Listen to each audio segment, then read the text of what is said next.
Good morning, Trojans. Good morning, Trojans. Yes, my name is Tracy Foster. I'm the proud principal here at Truesdale Elementary School. Thank you to Mayor Bowser, Chancellor Farabee, and the entire DC educational leadership team for celebrating our brand new school with us. A special thanks to Director Hunter, the Department of General Services, and the Department of General Services for building us this gorgeous new space from the ground up. On Monday, hundreds of students looked up at this building for the very first time in awe, and our youngest learners joined us a few hours ago with wide eyes for the first day of pre-K 3. They're all really lucky because all of their memories as Trojans will be made in our fantastic modernized space. This major investment demonstrates our city's commitment to our school community and will help to continue our vision of ensuring students become the kind of people that are central to our mission: exceptional scholars, engaged citizens, and visionary leaders of tomorrow. And so now I want to bring up one of those future leaders to introduce our city leader who cares deeply about seeing our students and families flourish, Mayor Muriel Bowser. Thank you.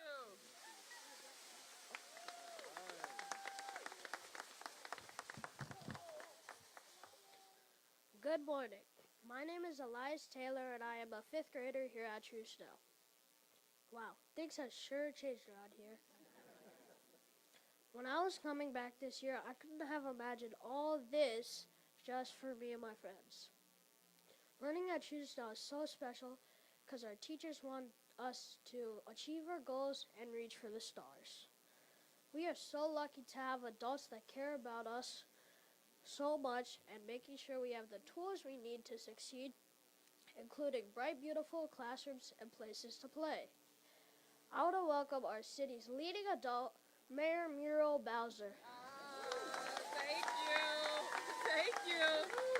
Give Elias a big round of applause. And welcome, Truesdale Trojans. Principal Foster, I want to thank you, and I want to acknowledge all the Truesdale teachers, staff, and families. Give them a big round of applause. And welcome back to school to our littlest learners all across the district who started pre-K 3 and pre-K 4 today. I also want to acknowledge our public education team, starting with the Chancellor of DCPS, Chancellor Louis Farabee. Give Dr. Farabee a big round of applause. The Deputy Mayor for Education, Deputy Mayor Paul Kine. The Superintendent for Education, Dr. Antoinette Mitchell, and our honorary public education team member, because he is the director of DGS, our real estate and construction team, Delano Hunter, from the Department of General Services. I also want to recognize the Ward 4 Council member, Councilmember Louis George, who has followed this project with us very closely, as well as at-large Council member Christina Henderson, who you'll hear from. So let me just say something about this wonderful school. I have had the pleasure and privilege of representing Truesdale Elementary since 2007. What year were you guys born? Probably after that, right? So long before you thought about coming to Truesdale, we've been thinking about how we could transform this school, not just the building, but the investments in teachers and programs so that Truesdale would really live up to its potential as an incredible neighborhood school that was a part of a great neighborhood feeder program right here in Ward 4. My vision then was that all of the schools in Ward 4, who the parents and families told us, it just needs this, mayor or council member, or it just needs this, or it just needs that we would work budget to budget, year to year, to make sure that we put all those we just need into place. And that is what is coming together here at Truesdale. This is an $83 million renovation, so let's hear it for DC taxpayers. We are very proud to have the best and most robust free pre-K program, we think, in the nation. So free preschool for 3 and 4-year-olds all across Washington, D.C. It has been a huge draw for families. We know that families are grappling with a lot of expenses, from child care costs to increasing grocery costs to increasing utility costs. Everything just costs more. And so when your 3-year-old can go to a real school in a real school building with real school teachers with a vetted and tested and outstanding program, we know that the value of living in DC just increases dramatically. It is a developmentally appropriate school. Kids are learning math and literacy skills, and they are entering kindergarten ready to go. So let me just give out a huge, huge shout out to all of our pre-K teachers and aides for loving, teaching, and challenging our little ones.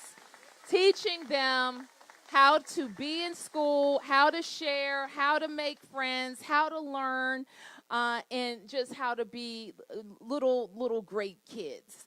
And that's why the latest data shows that 95% of our city's 4-year-olds are enrolled in pre-K, and 82% of our 3-year-olds are enrolled in free pre-K 3.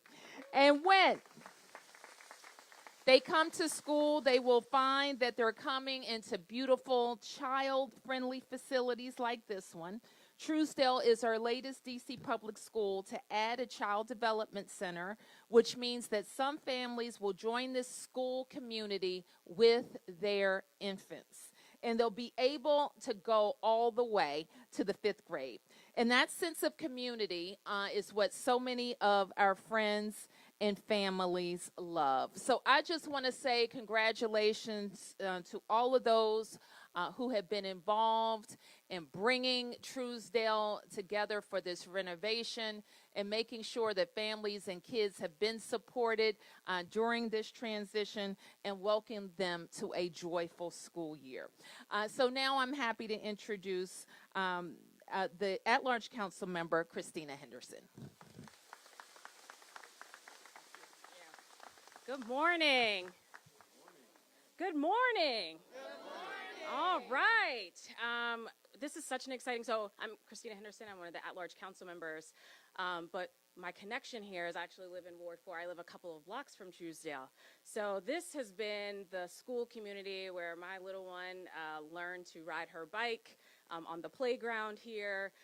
We do sledding in the snow time on the back hill here at Truesdale, and so it's just been beautiful to watch this construction project all the way through. And I want to thank Chancellor Farabee and the team from DGS and the construction team, Blue Sky, and all of those who worked on this beautiful, beautiful project. For those of us who live in the neighborhood, it's been loud sometimes with the drilling and things like that have been going on.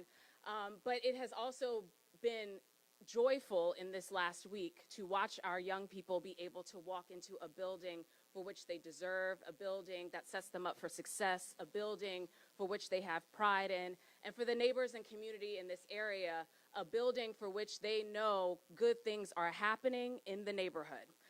And so I want to thank everybody who was a part of this project. I want to wish our young people an excellent, excellent start to the school year. I have a 1st grader and a pre-K 4, so today was the first day for pre-K 4. She was excited. she had her outfit laid out last night. And so, you know, the fact that all of our young people have the opportunity to learn in these beautiful spaces, and it is an investment on the part of district residents. It's an investment on the part of the leadership to talk about how important it is for our young people to not have just excellent teachers, but also excellent spaces for which they can learn in. So really exciting for us to be able to cut the ribbon on this long anticipated project. And we still have a couple more schools to get done here in Ward 4. I think I'm turning, not many, but some. I'm going to turn it back over to Mayor Bowser. Thank you. Thank you. And I want to invite Director Hunter. Good morning, everyone. Good morning. My name is Delano Hunter, and I'm proud to serve as the Director of the Department of General Services, and we're really excited to be here today. I have two roles. The first is to thank folks that helped make today possible, and it was a team effort, and then to tell you a bit more about this construction and this project that we are really proud of. First, I want to give another thank you to our Mayor, Mario Bowser, for her steadfast leadership. This is the fourth ribbon cutting.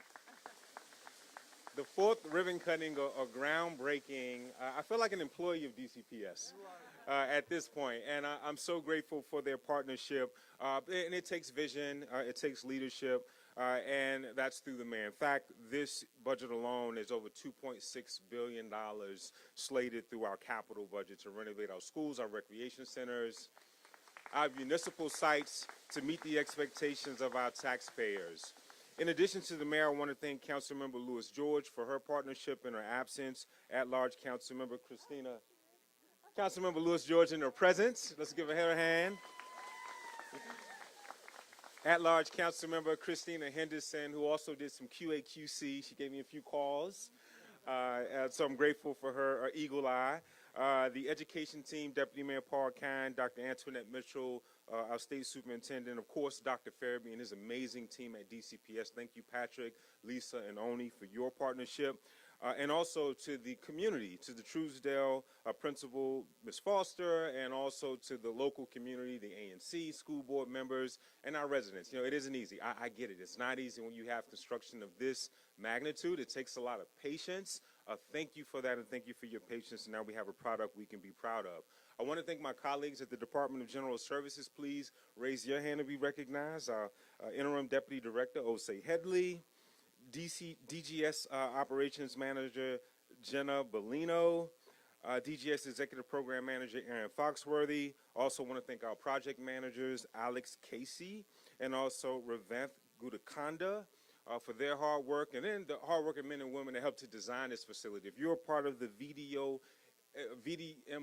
architectural team, please raise your hand.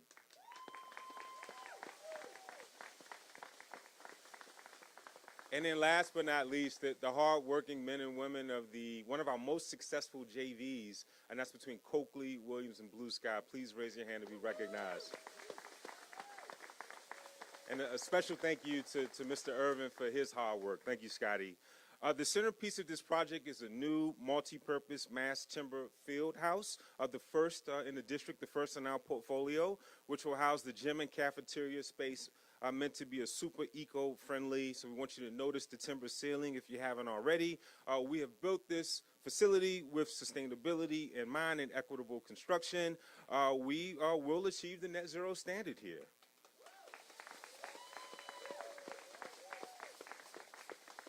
To accomplish that in the fields, I think the council member referenced the drilling. That would be for the 111 geothermal wells that we have to achieve this net zero design. We have a sloped building roof with solar panels to improve efficiency. And as the mayor said, it's not just the work that we do, but it's also who we partner with, because we know that these projects lead to economic development for our city, and we're proud to report that over 40% or nearly 40% of the contracts were awarded to certified business enterprise and small businesses. And over 135 district residents worked on this job. So again, we're really excited about our role. Again, this is the fourth such ribbon cutting, or groundbreaking within the last week. And there's more to come. So stay tuned. Stay tuned. Now at this time, I have the pleasure of introducing a fifth grade student here, Lana Belton to introduce DCPS Chancellor Dr. Louis Fairby.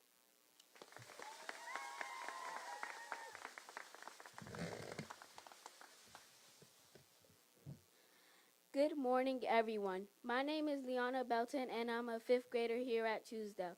Thank you all for coming today to celebrate our new shiny school. At Truesdale, we believe that excellence is for everyone. Inspirational learning spaces that makes it that easier to achieve excellence. Coming back to school this week, there have been so many new features to enjoy. I am proud to be a Truesdale Trojans, and I am proud to go to a school in a district that prioritizes making certain all students have what they need to thrive. Please welcome our district leader, DC Public Schools Chancellor, Dr. Louis D. Fairby.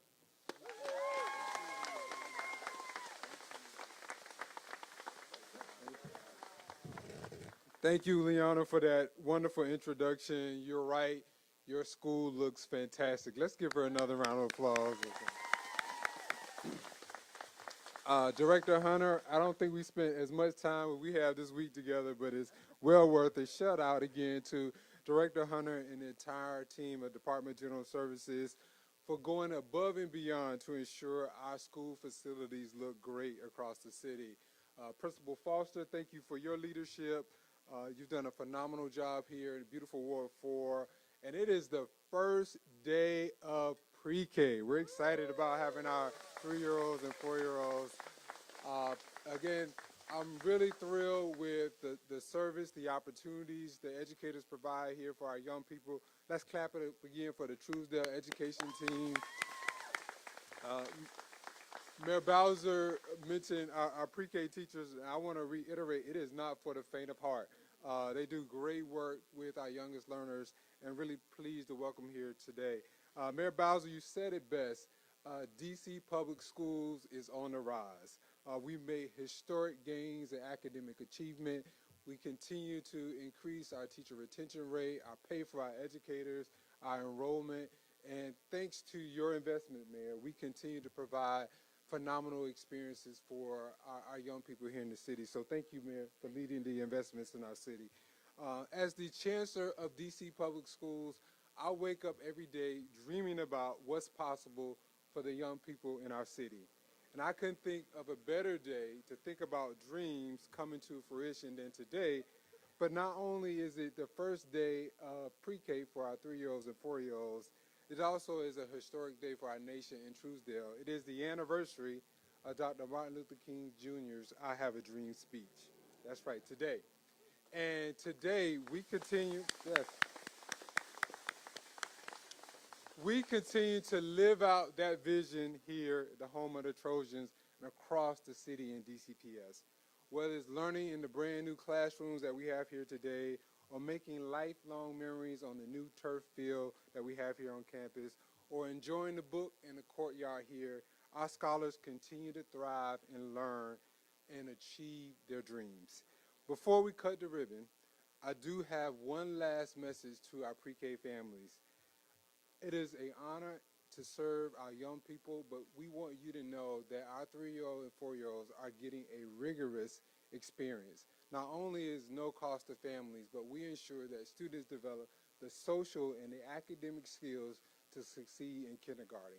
We're preparing them for all the prerequisite skills they need to be successful. So no, you're getting a real great experience in these 2 years as students prepare for kindergarten. Thank you again, Mayor Bowser, to Deputy Mayor Kine, Dr. Mitchell, our council members, Councilmember Lewis George, and also Councilmember Henderson, to ensure the nation capital is a great place for our 3-year-olds and 4-year-olds to learn. It is my pleasure now to actually turn it over to Councilmember Ward 4, Councilmember Lewis George. Thank you. Thank you. Good morning, Truesdale Trojans. Oh my goodness, this is a joyful day for Ward 4 and the Truesdale community. One thing I think is funny is I went to Rudolph Elementary, and when we were younger, Rudolph Rams and Truesdale Trojans were rivals when it came to the DC Scores game. And so I said this morning, this is the one time I'm coming here, and I actually want Truesdale to win, and they are winning today. I am grateful to be with you all to celebrate this new, radiant, modernized school, both as the Ward 4 council member and the chair of the Committee on Facilities, for its colorful windows, to its state-of-the-art learning spaces, to its clean energy infrastructure. This space truly reflects the vibrancy, excellence, and the values of the Truesdale community. I want to congratulate DGS and DCPS capital teams on delivering on another on-time, on-budget capital project that also included a swing space modernization and an addition. That's right. This new building will benefit district scholars and educators for decades to come, especially as we continue to be intentional about investing in preventative maintenance and climate resilience. Our schools are the beating hearts of our communities. They are where families entrust educators with their children to learning, challenging ideas, acquiring useful skills, developing strong character, and truly becoming engaged citizens of the district and of the world. Such schools must offer the tools necessary to foster opportunities for academic, emotional, and personal development for our youth. And I am thrilled Principal Foster and her fellow talented educators now have a space and enough space to do so.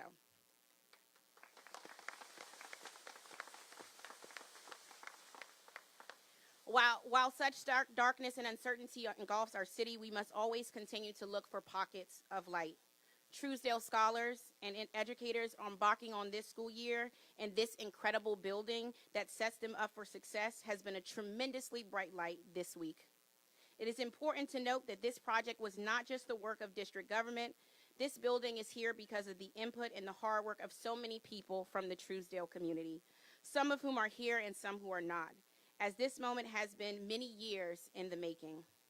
Principal Foster will remember an important, difficult phase of this advocacy effort occurred during the fiscal year 2023 budget process when she, my former committee director, Will Perkins, and I closely worked with community to secure Truesdale's split swing space.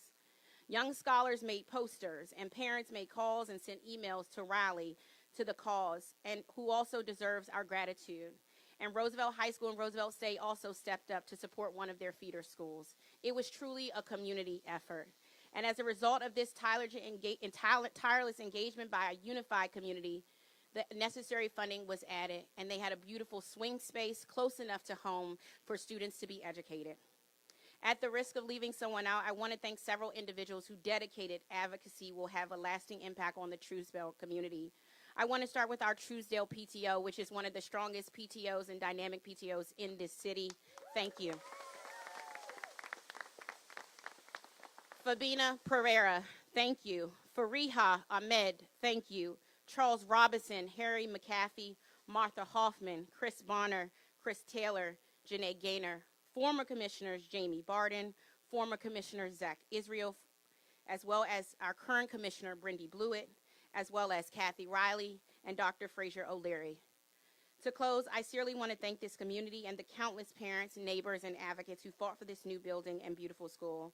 I hope this space is a manifestation of your vision and the work that got us here today, and I'm eager to see the success that it will generate for years to come. Thank you. Go Trojans.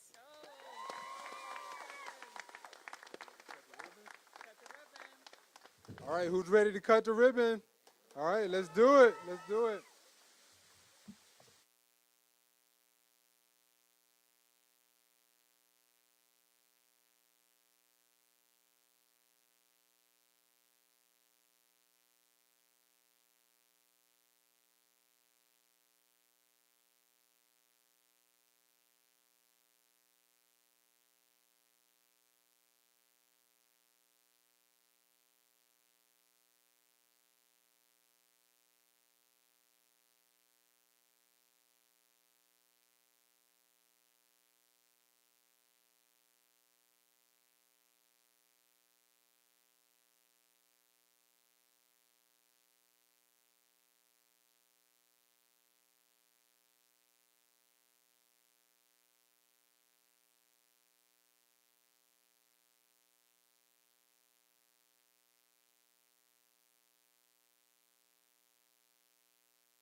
Okay. Okay, any questions? Yes. Good morning. Good morning. Oh, okay. Yeah, I know you addressed this some yesterday, but a lot was going on. If you could just bring us up to date regarding the homelessness count that's going to happen later on today, where things stand, and if you have enough accommodations, enough facilities to accommodate those who are still out there. Well, we are, as I mentioned, every year we do what we call a point-in-time count, and we want to update that at this point so we know where our residents are and what services they need. And so we'll know more when we're done. Are there enough We have made additional shelter space available. I mentioned yesterday that while we don't know exactly where they would have entered from, I think the number was 81 more people had entered shelter, which is the goal. Yes. I will start just very basically on topic. With all these schools that you guys are reopening, when you plan them out, when you actually build them, are you taking into consideration like increases in population, in student growth? Because again, some schools aren't at capacity. So Oh, of course. Let me have, where's the deputy mayor, please? Thanks. Yeah, thanks for the question. We are very careful in the projections that we do. We actually do them out of my office, or the Deputy Mayor for Education's office, and we look at historic enrollment patterns growth. We look at housing builds in neighborhoods. We look at the forecasted population trends across the city. And so whenever we're making one of these modernizations or renovations, we're trying to ensure that we'll be able to fit all of the young people who we know will come. And also, by the way, once you do an incredible renovation like this, you also attract additional families. So we take all of that into account. all right, a second schools-related question. So I was looking before I came here, and Truesdale has about 65% of the student body is Latino, and I've been hearing concerns from parents over the course of the week that they haven't been getting a lot of specific guidance from the central office about what principals should do, what school community should do if they do encounter federal agents out there, be immigration or otherwise. So is DCPS central office telling principals anything about what they should be saying, and if so, what are they actually being told? Absolutely. We've had many conversations with our school leaders on our protocols, reminding them things like we don't share information for students. We require a court order or parent consent for any type of action that would be related to that. And we also are reminding our school leaders to ensure that they support families around a safe transition to school, reminding them that they need to use their Kids Ride Free cards, ensuring that distribution is timely. So all those things have been in place. We will actually have more meetings with specific school communities because I think it does look different from neighborhood to neighborhood. And so we will support our school leaders, but those protocols are clear. We also met with the Washington Teacher Union on yesterday and reiterated our protocols with them as well to ensure that our educated workforce is clear. Okay, we'll take a couple more. Any more questions?